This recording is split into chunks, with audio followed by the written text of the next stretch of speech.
Kazi na utu.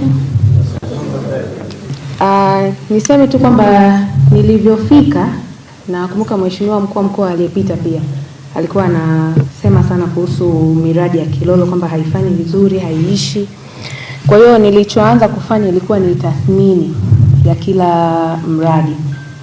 Kwa hiyo nilikuwa nakaa na idara, kwa maana ya idara ya ujenzi, nilikuwa nakaa vikao nao sana mwanzo, kuwaelewesha na kuambia kwamba tunatakiwa tubadilike ili tuweze miradi yetu kuwa inakamilika. Lakini changamoto kubwa ambayo mimi niliiona ilikuwa ni kwenye BOQ ambayo zilikuwa zinatumika mwanzo.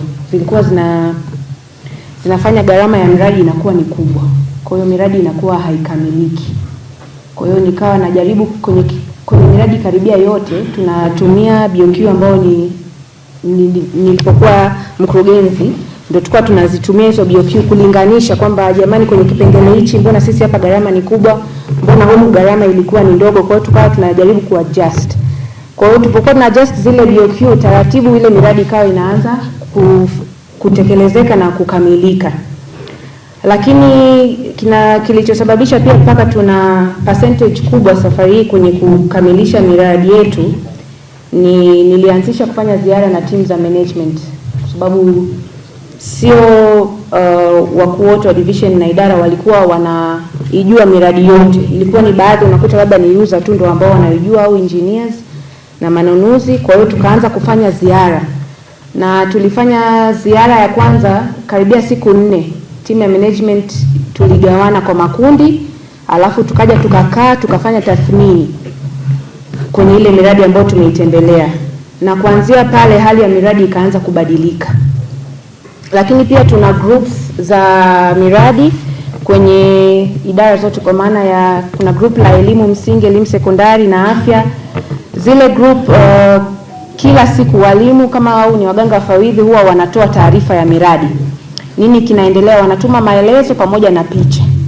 Kwa hiyo tunakuwa tunaweza kuwafuatilia. Lakini pia nimekuwa nikiendelea kuwamotisha kwa kuwapongeza kwa wale ambao wanafanya vizuri, lakini hata wale wanaotoa taarifa kila siku. Kama juzi tu nilitoa motisha kwa mwalimu, nikamtumia 30 kwa sababu amekuwa ni mtu ambaye anatuma taarifa kila siku. Kwa hiyo hiyo walimu waliipenda, na yenyewe imeendelea kuwahamasisha kutoa taarifa. Hivyo hata kama nina majukumu mengine, lakini nakuwa najua nini kinaendelea na kuendelea kuhamasisha.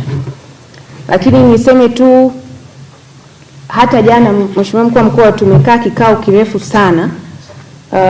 Tumekaa kikao mpaka usiku, mpaka kwa ananitania mkurugenzi mkuu wa mkoa amesema kikao mwisho saa 9. Lakini nikamwambia hatujakaa muda mrefu na tuna mambo mengi lazima tuyajadili. Lakini pia mkuu wa mkoa, naishukuru timu yangu huwa inanivumilia. Tukiwa tuna vikao virefu huwa wanavumilia na tunajadili vitu vizuri. Lakini niseme mkuu, pia mabadiliko haya yametokana na mkuu wa idara pia wa ujenzi.